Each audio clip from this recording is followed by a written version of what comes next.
I am joined once again by acclaimed author Ken Silva. Ken, welcome back to the show. Everybody knows you wrote the book, The Trump Assassination Plots, What the Investigations Missed and Why It Matters. You're also the editor of Headline USA. Good to see you again, Ken. You're looking well. How's things going? Oh, life is good. Good to see you too, Jason. Thanks for having me back on. You've been digging into this case. It's funny, Ken, I heard about this case, but it's one of these things that kind of came and went. There was allegedly a plot thwarted. The FBI is thwarting all kinds of plots that they can't tell you about because there's an ongoing investigation. But tell us about this thing where the New York Stock Exchange bomb plot was thwarted, and we've got a pineapple militia. It's quite fantastic, isn't it? Yeah, it's really my first big scoop since the book has been out. Basically, I'm winding down that project after the 1 year or 2 year anniversary of Butler, and I'm looking through my old stories, through old arrest reports, just doing updates to see where these various cases are at. And this one was announced in November 2024. I wrote about it at the time. The guy's name is Haroon Abdul Malik Yenner, a homeless guy who was accused, as you say, of plotting to bomb the New York Stock Exchange. I thought it was dubious at the time, so I kept it on my list. And I looked up the case, and sure enough, he actually had a jury trial last month and was amazingly acquitted. And the details here are absolutely wild. So this in early 2024, like I said, he was a homeless guy. He was living out of a storage unit. And the story goes, according to the DOJ, that an employee of the storage unit, without authorization, saw that his unit was unlocked. He goes inside and he starts looking through the stuff and he sees a notebook and he sees that the homeless guy's got drawings of like explosives. And this supposedly alarms the employee who calls the FBI. The FBI raids the unit and interviews him. They don't find anything incriminating or that would rise to the level of charging him, but then they run an informant at him. The informant gets him to join a militia called the Pineapple Front, which is comprised of the informant and six other undercover FBI agents. That's the best. I've been covering these cases for years, for like a half decade now. This is by far the most egregious one that I've ever come across. This makes the Whitmer plot look like a legitimate case. I mean, you've got seven feds and one homeless guy, and eventually they do get him to like talk about attacking the New York Stock Exchange. They arrest him in late 2024, but the case was so egregious that a jury acquitted him last month. Like usually when I'm covering these cases, they still get convictions. It's like if it's one guy and two undercovers, they'll say, he still broke the law. The jury usually sides with the government, but this one was so bad that they actually tossed the case.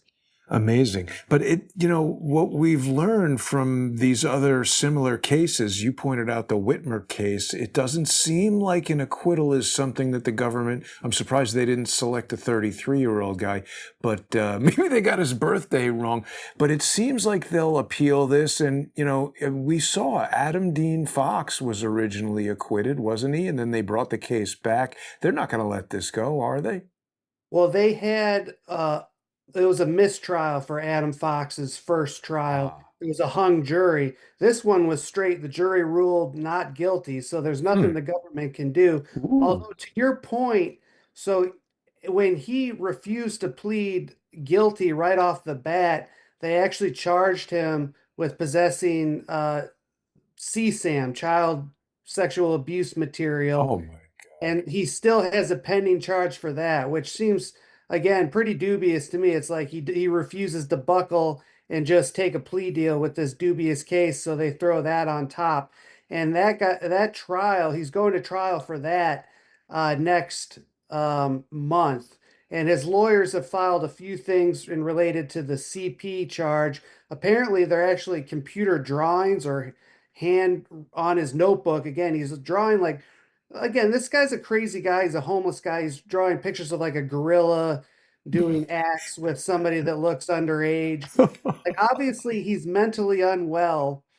He probably should be institutionalized, but that's not an excuse for the FBI to manufacture just an absolutely egregious case and kind of alarm the whole country like there's some sort of like terrorism threat here.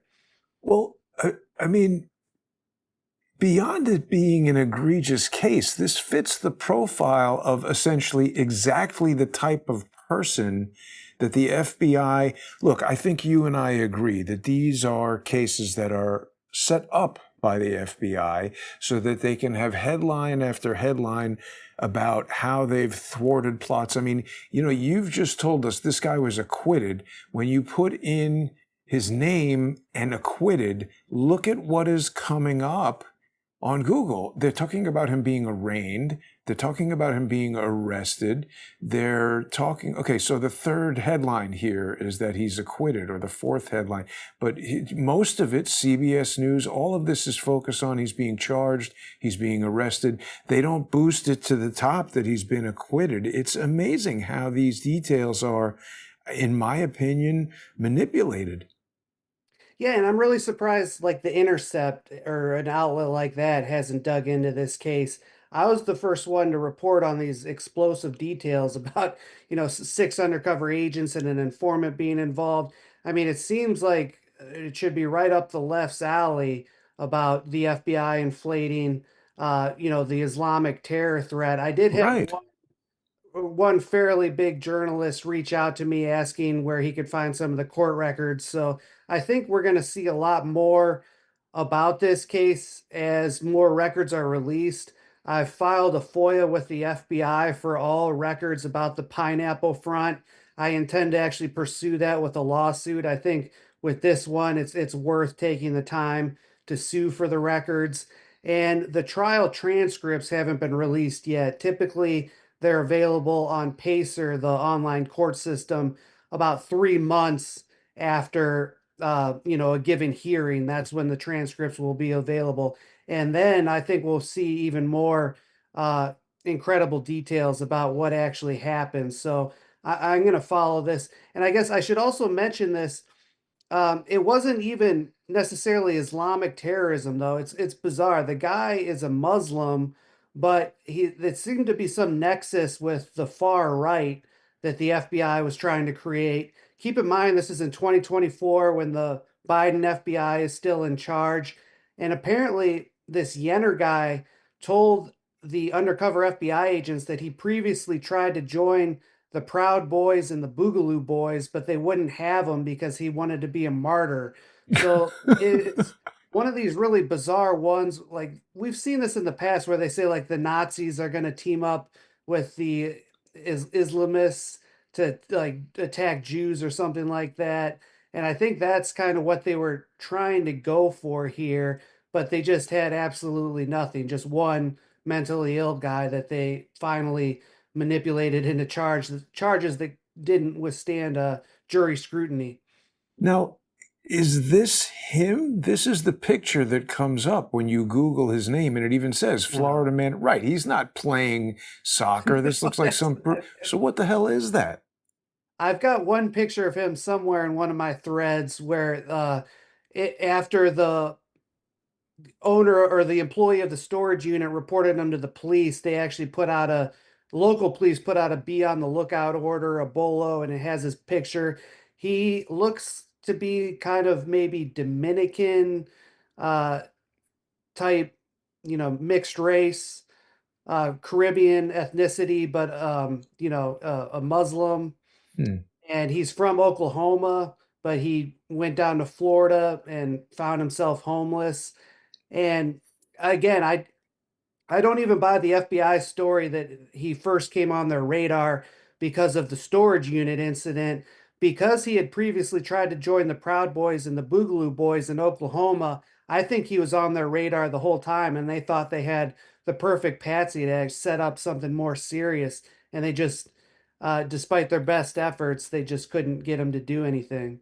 But doesn't sending this person with the profile that you're describing, sending him to the Proud Boys or the Boogaloo Boys to look, I don't know anything about the Proud Boys or the Boogaloo Boys other than what we read on the internet, but it's either anything like that is either something legitimate that, let's say Enrique Tarrio or whoever created that thing, or no, it was Gavin McGinnis creates that thing and they've got good reason to do it. If it becomes effective, it's something that the FBI wants to infiltrate. And on the flip side of the coin, not even focusing on any particular group, but any group like that, any militia, anything that's like, oh, the Constitution says we need to maintain militias. The FBI has a long history of trying to infiltrate these militias. And so sending somebody like this to the Proud Boys with a crazy plan, like I'm going to be a martyr and blow something up, they want the Proud Boys to say, yeah, that's a great idea. Come join us and blow stuff up. And then if they say, no, get the hell out of here, we don't want to blow stuff up, they do something else with this guy. Yep, I think that's probably that sounds about right to me for sure. And we even have that with, this is the Pineapple Front. The other PF, the Patriot Front group, is obviously a matter of hot debate. And I don't think those guys are actually feds. I think they're real people. But I've uncovered a lot of FBI records showing that the FBI has infiltrated them too. And I think the reason for that is because they do have some members who were former members of like Adam Waffen or the base or other actual, terroristic groups. And because those guys go over to the Patriot Front, now all of a sudden that gives the FBI an excuse to say, oh, we have to open an investigation and we have to send informants into the group because there's supposedly a terrorist threat there, which It's is just exactly what you're saying. Yeah, it's just so much manipulation from the FBI. Now we're hearing coming out of the White House, we've got this Oxford comma. There's something else that they just released yesterday that the FBI opened an investigation into Jeff Sessions when he was the Attorney General. Isn't the Attorney General supposed to be like in charge of the FBI or something? Or doesn't the FBI answer to the Attorney General? What is going on with the FBI, Ken? Well, supposedly, if you ask Trump and Cash Patel, everything's peachy now. They've fired the bad people, and now it's just a all-American institution, which I know we probably don't believe that, but Well, it's a beer funnel party and a country music sensation shuttle service. It's what it seems like. that's exactly right. Yeah. Now, so let me ask you this as well, because this Pineapple Front, it's funny, when I put it into Google, even Google says the Pineapple Front refers to an online discussion topic regarding a fictitious militia. So, I mean, does the FBI claim it's fictitious, or do they say in court, no, this is a real militia that this guy was part of? Like, what? I don't understand, though. Created by undercover FBI agents in 2024 to sting this guy, or what? They admit it's fake? Yeah, they admit it's fake. This was disclosed by defense Yenner's defense lawyers in filing saying that the FBI literally created this militia out of whole cloth Hmm. to entrap our client, and the Justice Department never disputed that. Wow. So we can take it as a point of fact. And yeah, so most of the militia groups that are infiltrated by the FBI, it's a mix. It's some legitimate people, a whole lot of informants, as if the case of the Whitmer plot. Here, it's totally an FBI front group, and we do have historical examples of this happening in the past. Like the most notorious one is the FBI's operation called Patriot Conspiracy, or Patcon for short, in the 1990s. This is around the time of Waco, Ruby Ridge, the Oklahoma City bombing. And the FBI created a fake militia that was ran by undercover FBI agents who were posing as neo-Nazi bank robbers. Their group was called the Veterans Aryan Movement. They said they were, war veterans. Now they're in the Nazi movement and they're robbing banks to fund a right-wing revolution. And that paper you're showing there basically shows that they went around the militia movement networking, never made any serious charges. And so, at the very least, it was this giant domestic surveillance operation that didn't yield anything. But we've got reasons to believe that there's connections to the actual OKC bombing with this group too. So it's a pretty dark one. Unbelievable. I mean, honestly, the more we learn about the FBI, Ken, the more it just seems like it's literally a criminal operation. I mean, they're doing most of these serious crimes, and then I just don't know what to say. You Yeah. know, And so here, like we obviously love to make fun of Dan Bongino and Cash Patel. I will throw him a little bit of a bone, and like Cash's whole thing is that he wants to switch resources from counterterrorism, these type of ops, to actually just having these agents solve street crimes. And we don't know how to the extent that that's happening because the FBI is so secretive, but I do think that's like a laudable effort by him. I do think like we're a nation of 350 million people. You probably need a national police force, but they should be doing actual crimes instead of these secret operations. So hopefully Cash has at least moved the ball a little bit. now, just to clarify, you believe that's a lot of bull or it's laudable? Yeah. Well, I'm Because I'm sure. not sure. Yeah, we continue to see dubious cases under this administration too. Now they're kind of switching the resources to targeting Antifa. You had that Turtle Island Liberation Front case that was announced, I think, around New Year's. And that was supposedly some leftists. Again, the group is the Turtle Island Liberation Front. They were going to bomb a bunch of stores on New Year's Eve. And they announced that one. And that was like three or four guys and then three or four undercover FBI people. So it seems to be that they're like in the 70s, the FBI was targeting the far left with COINTELPRO, and then in the 80s, 90s, and 2000s, they switched to targeting the far right, and now they're just switching to mostly focusing on the far left. I guess it just depends who's in charge of the FBI.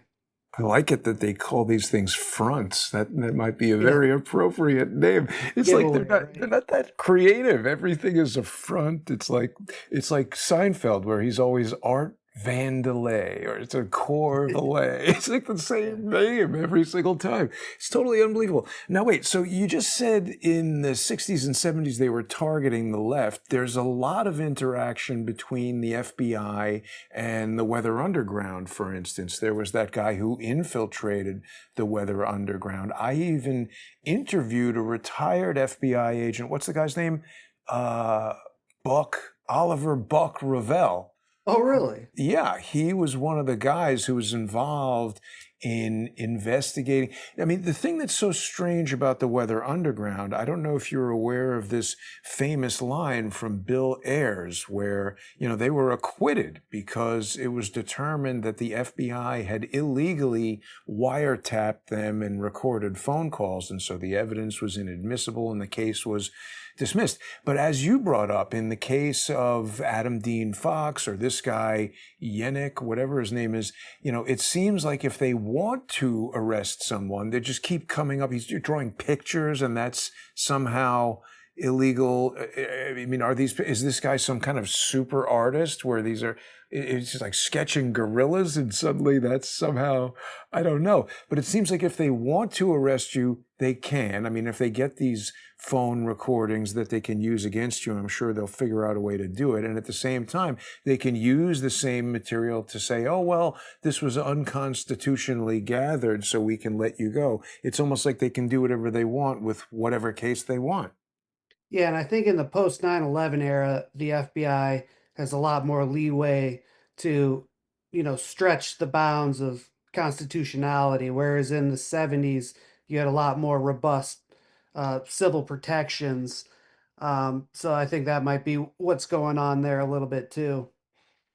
I don't know if I've ever discussed with you, not to make this personal, but there was a guy named Okie Marshall Richards who was introduced to me by, yeah, here it is, unusual telephone calls. There is a guy who was introduced to me by George Webb, who they told me his name was Richard Stone, but he turned out to be Okie Marshall Richards, and he was an FBI informant who, there you go, firefighter pleads guilty for giving militia plan of FBI site. And so this is from 1997. We've got to subscribe to read this now. No, this is about a guy named Ray Looker who was set up by this Richards guy. There he is, Okie Marshall Richards. Turned out to be an FBI informant who made hundreds of tape recordings, and these guys went to jail. These are, he is pivotally involved. This is the guy, Okie Marshall Richards is the guy who, according to George Webb, told George that there was radiological material on board the Maersk Memphis. And then George gave that information to me on a live stream, which resulted in the closure of the port of Charleston, the Wando Welch terminal. Now it says how a conspiracy theorists call, this is 2017 in the New York Times. It mentions George Webb a number of times. The day after it occurred, June 15th, 2017, of course, June 14th is Donald Trump's birthday. And you can see this article mentions George Webb the video is back, because in April, my legal battle with YouTube resulted in the Jason Goodman YouTube channel coming back. The only mention of me in this article is this video by Jason Goodman. George Webb is mentioned 5 times throughout it, talking about American patriots who are going to save us from a terrorist attack. Mr. Webb is mentioned many times. The only time that I am mentioned is right there on that video credit and, here in the title of the YouTube channel. But George's brother has been suing me for the past 9 years, repeatedly coming back to this incident because I believe, Ken, the FBI intended to get me arrested and put me on trial for allegedly calling in a bomb hoax, and then use that to say, see, look at this. This recent phenomenon of live streaming is dangerous, and we need to censor the internet. We need to have a disinformation governance board. This is 2017, remember. They were, I believe, wanting to say that, we need the FCC to be giving out journalism licenses. We can't have random idiots like Jason Goodman creating their own news channel. This New York Times article also mentions a guy from the FBI named Donald Wood, supervisory special agent for the field office in Columbia, South Carolina. We're almost out of time right here. We're going to make our way over to the sponsor exclusive segment. And of course, people can sponsor you and your work, Ken, at substack.com/@KenSilva. They can also sponsor Crowdsource the Truth on crowdsourcethetruth.substack.com and subscribestar.com and patreon.com/crowdsource the truth. I want to tell you just a few more things about this guy, Donald Wood at the FBI, who I've had several conversations with over the years, and just talk more about these FBI plots. You've got a lot of stories on headlineusa.com, where you're still the editor, and we want to talk about some more of those stories, everything that's going on with Donald Trump being smuggled around in a food cart off of Air Force One. We got to talk